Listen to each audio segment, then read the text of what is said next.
आज हम आप लोगों को पढ़ा रहे हैं टेंस। क्या पढ़ा रहे हैं? क्या पढ़ा रहे हैं? टेंस। आपने देखा कि यहाँ सारा चीज लिखा गया है टेंस के बारे में। तो सबसे पहले आप आज जानेंगे tense. How many kinds of tense? How many kinds of tense?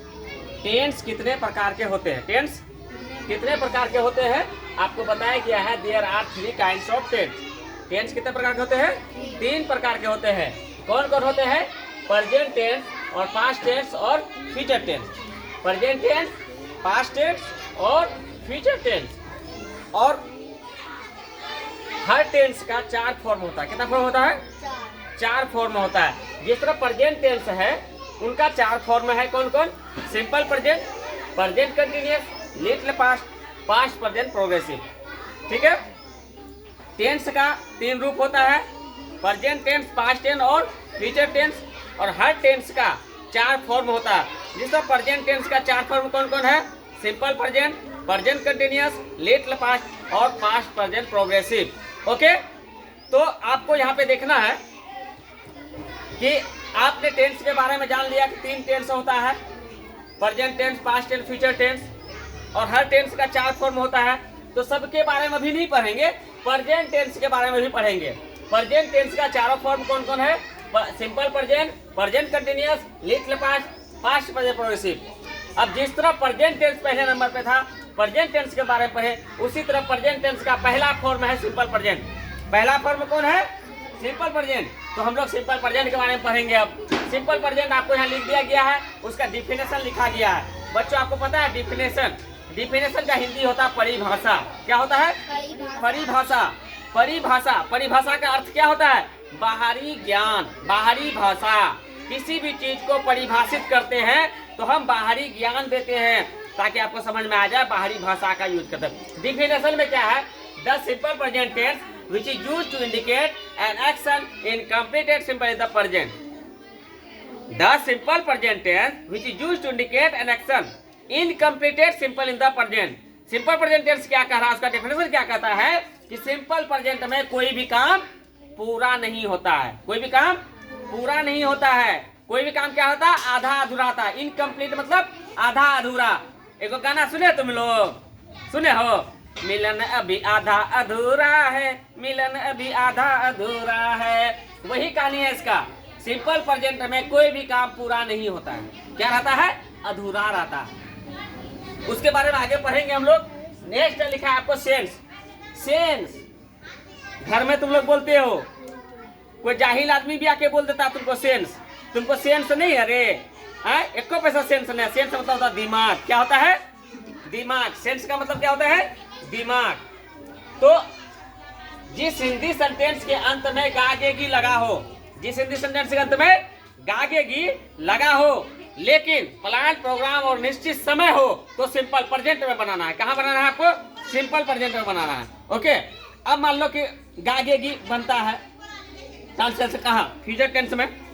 गागेगी वाला ट्रांसलेशन कहाँ बनता है? फ्यूचर टेंस में।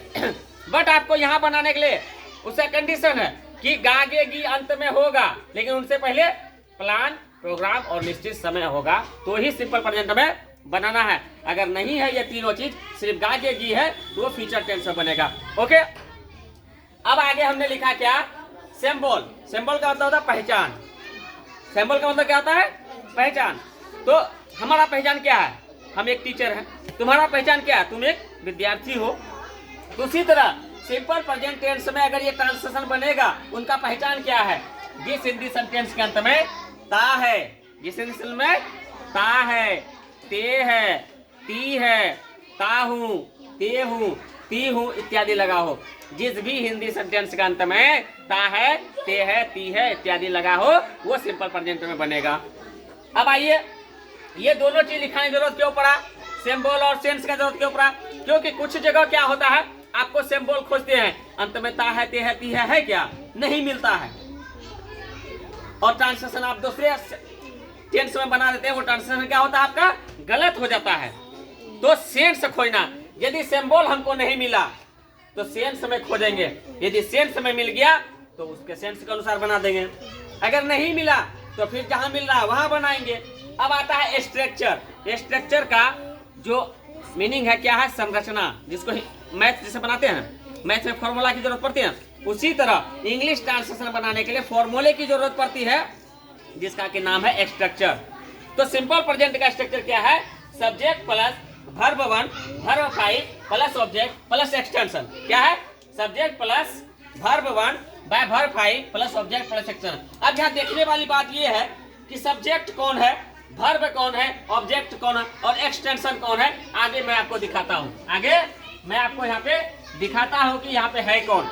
जैसे आप सबसे पहले सब्जेक्ट तो जानते हैं, आई वी दे गर्ल्स बॉयज, जो प्लूरल चीज हुआ वो सब्जेक्ट है, आई सब्जेक्ट है, वी सब्जेक्ट है, दे सब्जेक्ट है, समझ गए।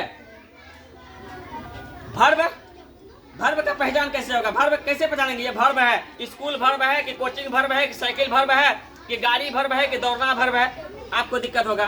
तो सबसे पहले आप देखिए वर्ब का पहचान, किसका पहचान, वर्ब का पहचान, किसका पहचान, वर्ब का पहचान, वर्ब का पहचान। जिस भी हिंदी सेंटेंस के अंत में, जिस भी हिंदी सेंटेंस के अंत में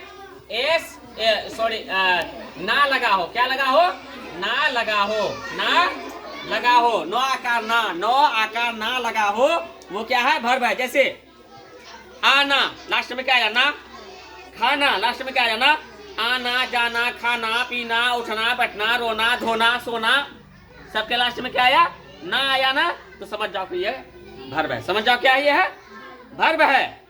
अब आपको वर्ब समझने में दिक्कत होगा।